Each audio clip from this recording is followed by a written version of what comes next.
এই রাজপথের মানুষ ছিলাম, এখন রাজপথের মানুষ তৈরি করে আমরা। আপনি যদি ভেবে থাকেন আমাদেরকে জোর করে আদায় করতে হবে, তাহলে আপনি ভুল করবেন। কারণ 1436 শহীদ এবং 30,000 আহত মানুষের রক্তের সাথে রক্তের উপরে পা দিয়ে আপনি শিক্ষা উপদেষ্টা হয়েছে। আপনি যদি মনে করেন আমাদের সাথে বেঈমানি করবেন, তাহলে আপনি ভুল করবেন। আগামী কালকের ভিতরে যদি আপনি দাবি মেনে না নেন, শিক্ষক সমাজ জানে আপনাকে কিভাবে পদত্যাগ করাতে হবে। কারণ আমরা রাজপথে ছিলাম, আছি এবং ভবিষ্যতে থাকবো ইনশাআল্লাহ। আপনারা কি বলেন? এই শিক্ষা উপদেষ্টা আমাদের দরকার আছে? এই শিক্ষা উপদেষ্টা আমাদের দরকার নাই, কারণ আমাদের দরকার শিক্ষা বান্ধব শিক্ষা উপদেষ্টা। প্রিয় শিক্ষার্থী কর্মচারী ভাই বোনেরা, দেলোয়ার হোসেন আজাদী স্যার আমাদের যে দিক নির্দেশনা দেবেন, আমরা তার কথা মতো চলবো ইনশাআল্লাহ। কি বলেন? আমাদের এখানে কোনো দলমত নাই, আমরা তো সব এক পথের মানুষ, ঠিক কিনা? আমরা কোনো মত বুঝি না, আমরা কোনো দল বুঝি না, আমরা শিক্ষক, আমরা সবাই শিক্ষক, এক বৃন্তে থাকতে চাই। আমাদের ভিতরে কোনো কেউ ফাটল ধরানোর চেষ্টা করলে সেটা হবে অশুভ চিন্তা, সেটা হবে অশুভ চিন্তা। আমরা এক হয়ে আছি, এক হয়ে থাকবো ভবিষ্যতে ইনশাআল্লাহ। এই প্রজ্ঞাপন হাতে নিয়ে বাড়ি ফিরবো। কি বলে? একজন শিক্ষক কর্মচারী যদি কোনো প্রতিষ্ঠানে গিয়ে ক্লাস করতে থাকে, কোনো রিপোর্ট পাই, সেই প্রতিষ্ঠানে আমরা গিয়ে তালা মেরে রাখবো। কি বলেন আপনারা? শিক্ষকদের আমাদের জয় হোক, এই বলে শেষ করছি। খোদা হাফেজ। আসসালামু আলাইকুম রহমতুল্লাহি ওয়া বারাকাতুহু। আমরা কি স্লোগান দেবো একটা? সবাই পারবেন? সকালবেলা এনার্জি হবে? তুমি কে আমি কে,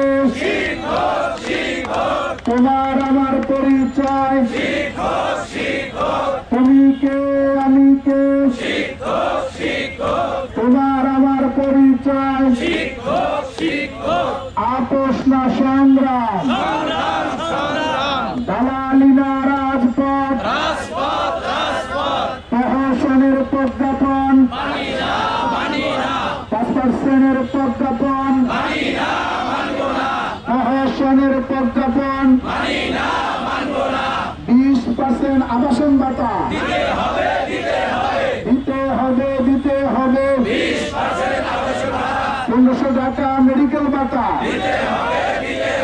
1500 টাকা মেডিকেল ভাতা, 75% উৎসব ভাতা দিতে হবে।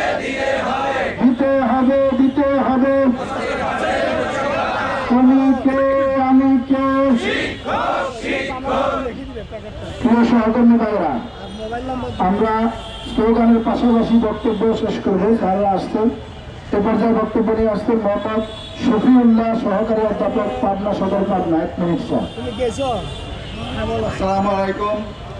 আমরা অসহায় এমপিভুক্ত শিক্ষক কর্মচারীরা আমরা দীর্ঘদিন 10 দিন যাবৎ অনশনরত এবং আন্দোলনের মধ্যে দিন অতিবাহিত করছি, কিন্তু আমাদের চাওয়া এত বেশি না, আমাদের চাওয়া স্বল্প পরিমাণ। আমাদের বিলাসবহুল গাড়ি দরকার নাই, বিলাসবহুল গাড়ি দরকার নাই। আমরা যে বেতন পাই সেই বেতনের আমরা 20% চাইছি। এটা কি বেশি? না, কোনো কমে বেশি না। অতএব সরকারের উচিত দ্রুত সময়ে আমাদের যে 15% মেডিকেল, 1500 টাকা মেডিকেল এবং 75% আমাদের কর্মচারীদের উৎসব ভাতা, এটা সরকার দিতে গেলে ফকির হয়ে যায়। অথচ শিক্ষকদেরকে 500 টাকা বাড়ি ভাড়া দিয়ে সরকার ফকির বানিয়েছে। এটা কোনো কমে মেনে নেওয়া সম্ভব নয়।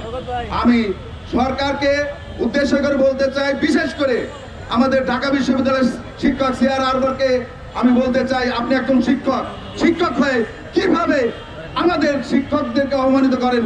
আপনার কি একটু বুক কাঁপে না? আপনার কি সামাজিকতা নেই? আপনার কোনো ভাই এই এমপিভুক্ত প্রতিষ্ঠানে নাই? আপনার কোনো মেয়ে এমপিভুক্ত প্রতিষ্ঠানে নাই? আপনার কোনো বন্ধু নাই? আপনি আপনার এলাকায় যাও, আপনি মুখ পাবেন না। অতএব আপনারা তো বেশি দিন নাই, আপনার স্বল্প দিন আছেন। এই স্বল্প দিনের মধ্যে অতি দ্রুত 24 ঘন্টার মধ্যে আপনারা দ্রুত প্রজ্ঞাপন জারি করে 20% বাড়ি ভাড়া, 1500 টাকা মেডিকেল এবং কর্মচারীদের 75% উৎসব ভাতা প্রদান করে শিক্ষকদেরকে ঘরে ফিরে ক্লাস নেওয়ার ব্যবস্থা করেন। এবং জাতি আজ ক্রান্তি লঙ্ঘনে জাতি কোনো ক্রমেই শিক্ষা থেকে বঞ্চিত হোক, এটা আমরা চাই না। আমরা শিক্ষক, আমরা পানের দাবি আমাদের। কিন্তু আমরা শিক্ষকদেরকে আমরা ঘরে ফিরিয়ে নিতে চাই এবং আপনি দ্রুত এই প্রজ্ঞাপনের ব্যবস্থা করেন। আর আমি পরিশেষে একটা কথা বলতে চাই, আমাদের এই আন্দোলনত অবস্থায় যে সমস্ত শিক্ষক কর্মচারীরা আহত হয়েছে তারা আমাদের এই সংগঠনের পক্ষ থেকে তাদের জন্য সহায়তা করা হয় এবং বাবু স্যার যে ইন্তেকাল করেছেন আমাদের সংগঠনের পক্ষ থেকে যেন তাকে আর্থিক সহযোগিতা করা হয়। এই বলে আমি আমার কথা শেষ করছি।